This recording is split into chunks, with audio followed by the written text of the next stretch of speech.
Amis investisseurs, bonjour, bienvenue dans cette nouvelle vidéo dans laquelle je vous propose de voir ensemble de quelle manière on va faire pour calculer le prix théorique d'une action sur le marché boursier. Évidemment, le but de faire ce type de calcul, ça va vous permettre de définir donc le prix théorique de l'action et de voir si du coup c'est le bon moment ou pas d'acheter l'action en fonction du cours de bourse à un instant T.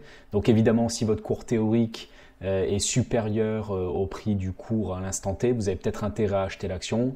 Et inversement, si le cours théorique est inférieur au prix du moment, c'est peut-être le moment de vendre l'action ou en tout cas d'éviter de l'acheter si c'est une action que vous n'avez pas encore en portefeuille. Alors donc cette vidéo va se baser essentiellement donc sur ce qu'on appelle l'analyse fondamentale des comptes d'une société.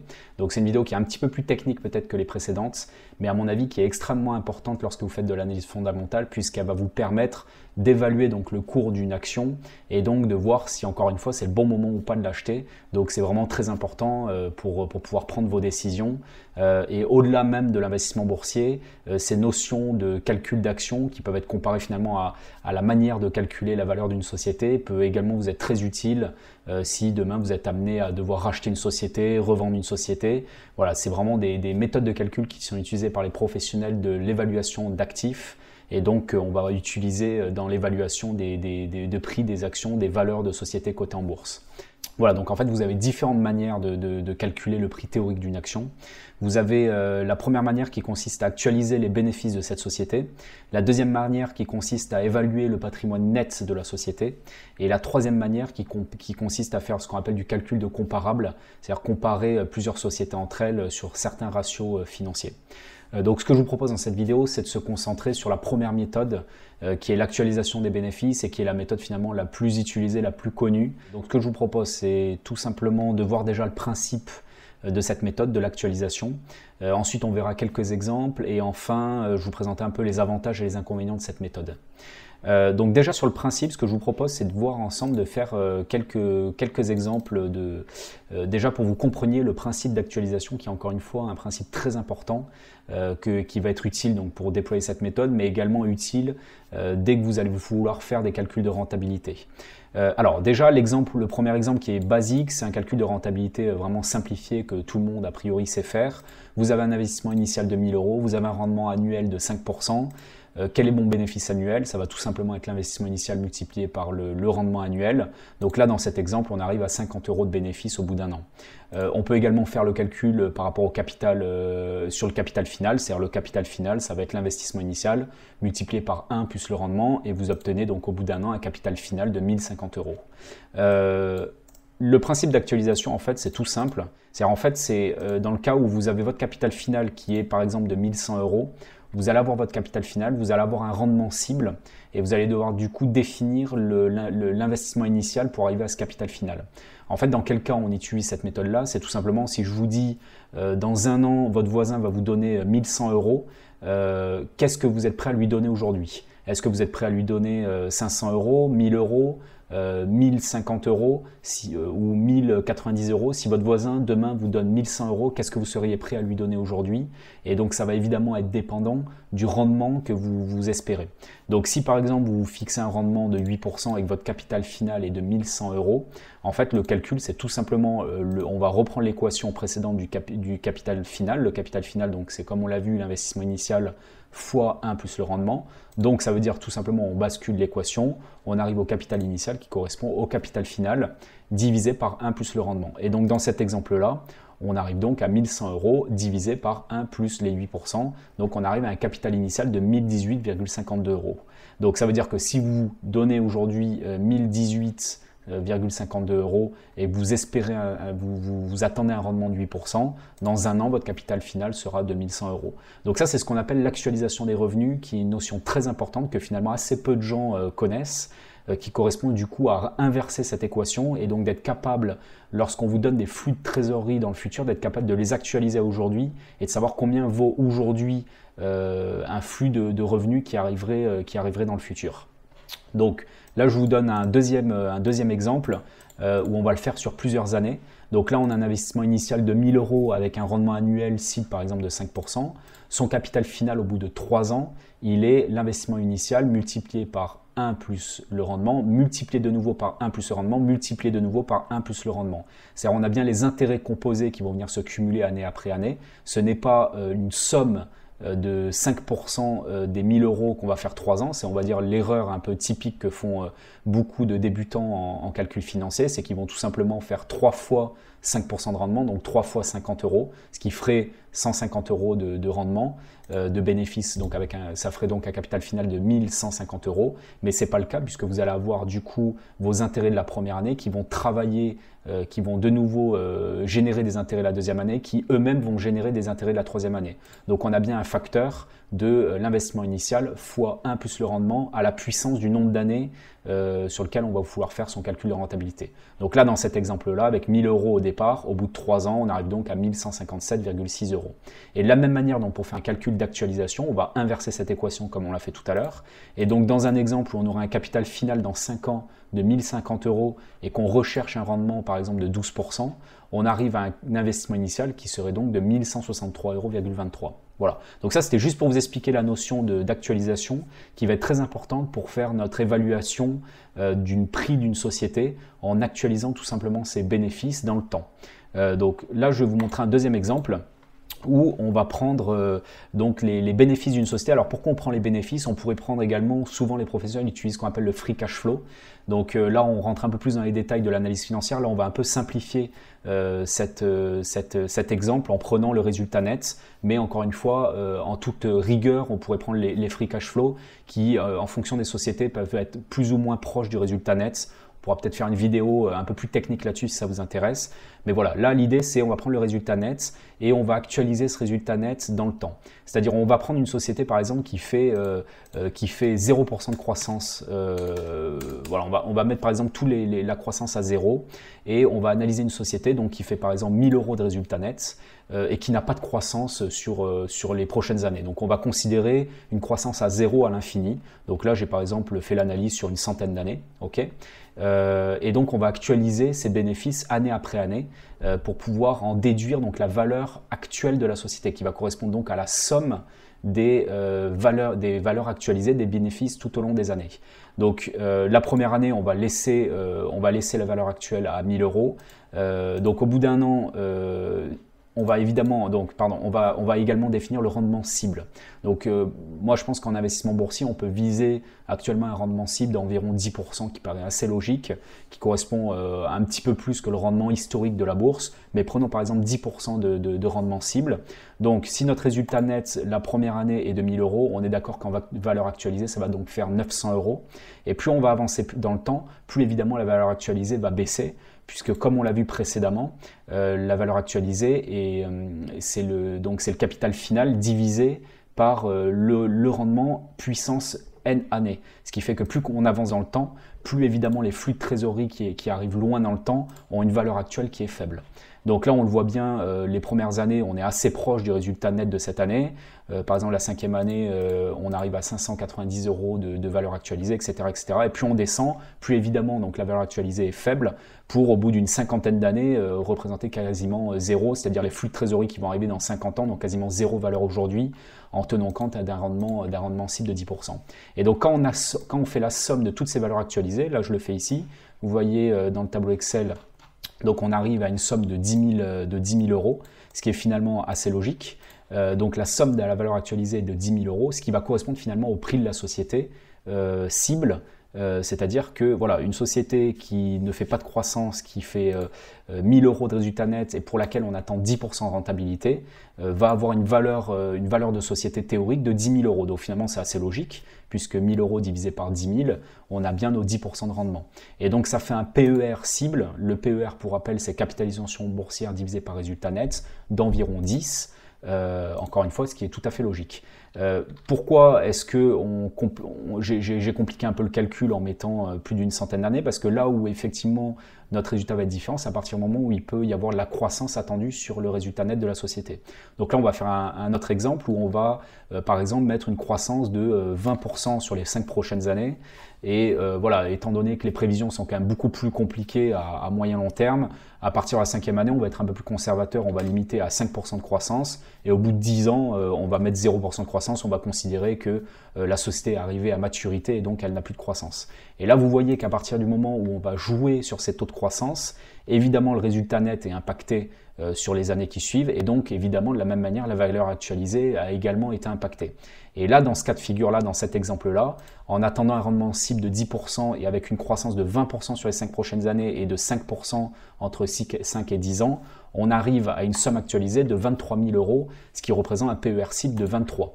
Un peu plus de 23 même. Donc vous voyez qu'entre une société qui ne fait pas du tout de croissance et une société qui a plutôt des prévisions encourageantes à moyen long terme, vous voyez que tout de suite la valeur théorique de l'action est complètement différente.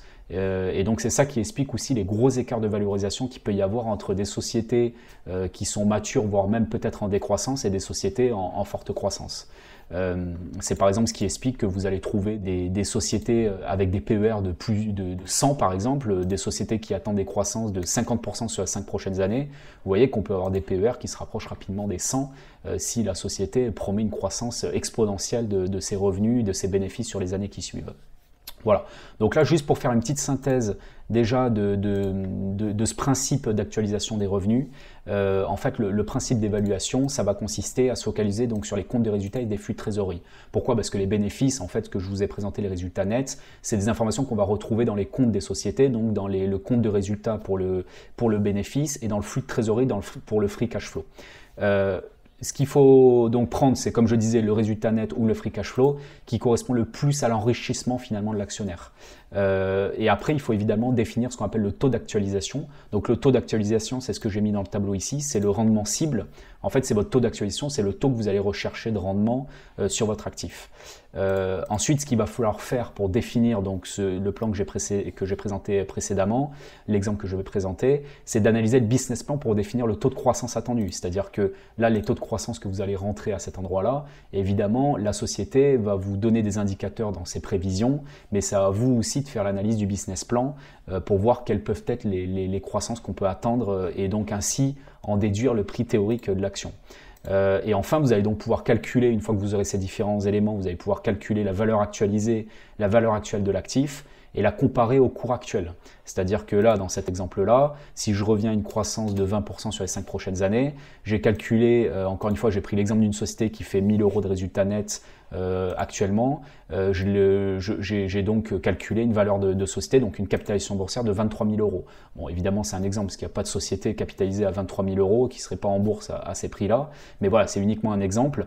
Mais là, ça va vous permettre donc d'avoir ce prix cible et donc de le comparer par rapport au cours du marché actuel, si effectivement on est au-dessous ou au-dessus de cette valeur cible que vous auriez calculée, et ainsi donc définir avec une marge de sécurité, évidemment, en déduire la position que vous allez prendre à l'achat ou pas sur la valeur. Voilà, donc ça c'est sur le principe.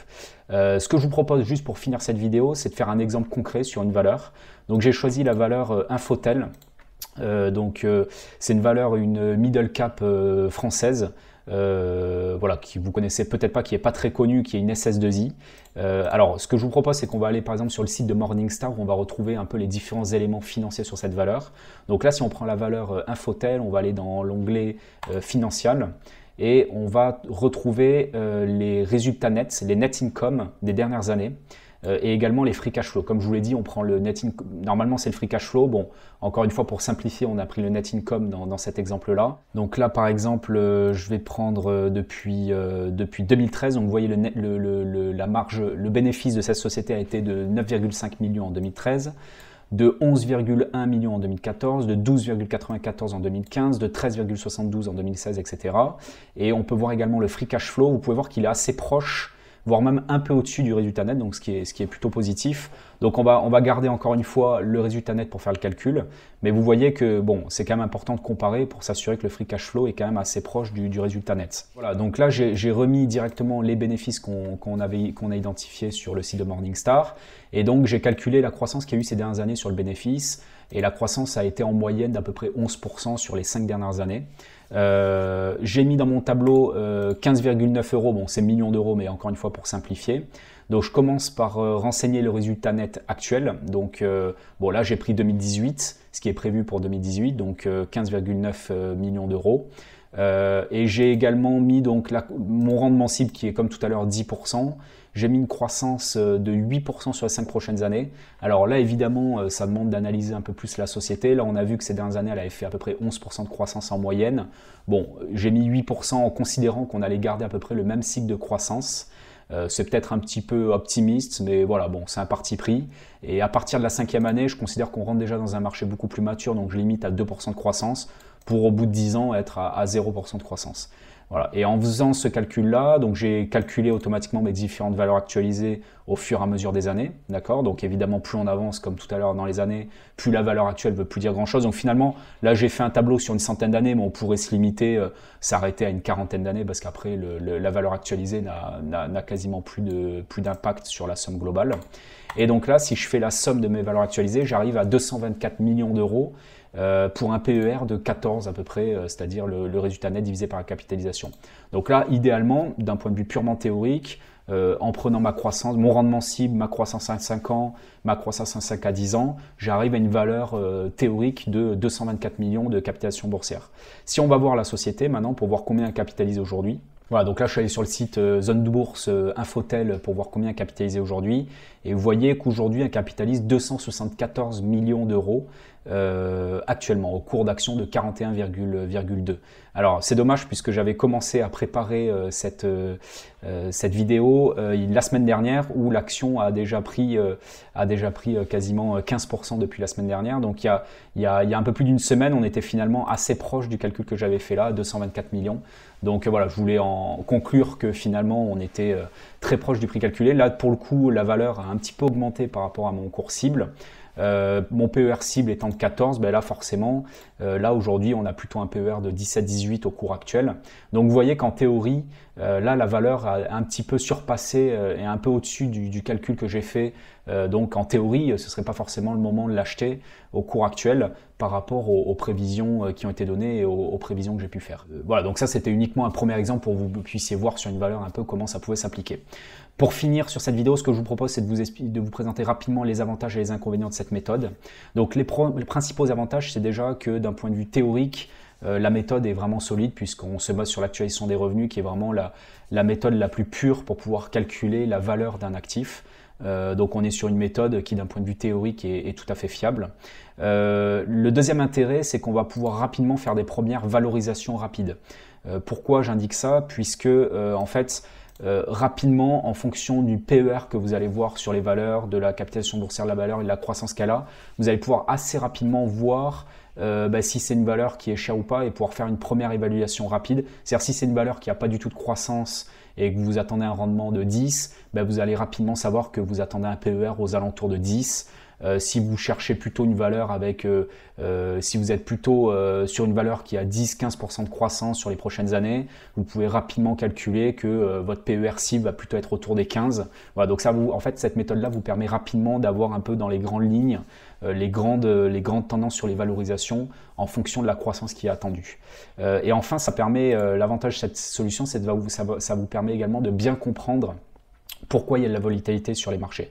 Si je reviens rapidement sur l'exemple d'Infotel, si demain il y a une grosse crise économique et que le marché considère que la croissance sur les 5 prochaines années ne sera plus de 8, mais sera par exemple de moins 10 sur les 5 prochaines années pour revenir après à 0%, c'est un exemple.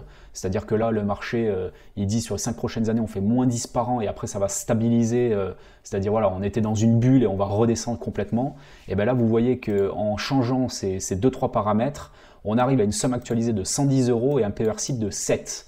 Donc là, vous voyez qu'on est passé d'un PER cible de 14 à un PER de 7. Donc là, entre ces deux scénarios de croissance, vous estimez la société il y a un écart de 2 entre ces deux évaluations. Et en fait, c'est une des raisons pour lesquelles il y a une grosse volatilité sur les marchés boursiers. C'est dès que les marchés commencent à rentrer en mode panique et que les prévisions à moyen long terme se dégradent, rapidement dans les modèles des analystes financiers, vous allez avoir des écarts très conséquents qui vont se créer de cette manière-là. Et du coup, rapidement, tous les acteurs sur le marché vont être amenés à vendre les valeurs puisque leur valorisation théorique a énormément fondu, a énormément baissé, donc ils vont être plutôt vendeurs sur ces valeurs-là. Donc c'est ça qui explique en grande partie la forte volatilité sur les marchés, que ce soit à la baisse comme à la hausse, pour les mêmes raisons. Voilà, et après, il y a un certain nombre d'inconvénients. Évidemment, le premier, c'est que ça nécessite de nombreuses hypothèses. Comme on l'a vu, en fonction de la croissance que vous allez indiquer à venir sur la société, évidemment, ça va fortement impacter la valeur de votre société. Donc, évidemment, les hypothèses sont importantes. Et du coup, ça va créer une disparité très importante sur les résultats. Voilà. Et enfin, le dernier inconvénient, c'est que ça ne tient pas compte du patrimoine de la société, son niveau d'endettement, son niveau éventuellement de trésorerie positive. Donc ça, c'est justement ce qui va être corrigé par la deuxième méthode d'évaluation. Donc comme je l'indiquais, la deuxième méthode qui consiste à faire un calcul de patrimoine net va corriger justement cette problématique de ne pas tenir compte du bilan de la société. Et finalement, c'est une combinaison, on le verra dans la prochaine vidéo, c'est une combinaison peut-être de ces deux points, voire du troisième qui consiste à faire un calcul avec les comparables, qui va vous permettre d'avoir une vision un peu plus large et un peu moins volatile que celle qui consiste uniquement à faire une actualisation des bénéfices. Voilà, bah écoutez, j'espère que cette vidéo a été claire, un peu plus technique peut-être que les précédentes, mais qui vous a permis de comprendre cette notion de calcul théorique d'une valeur d'une action, qui vous servira encore une fois pour comprendre la valorisation des actions. Voilà, et puis bah, écoutez, n'hésitez pas à me poser des questions si vous en avez, et je vous dis à très bientôt sur une prochaine vidéo.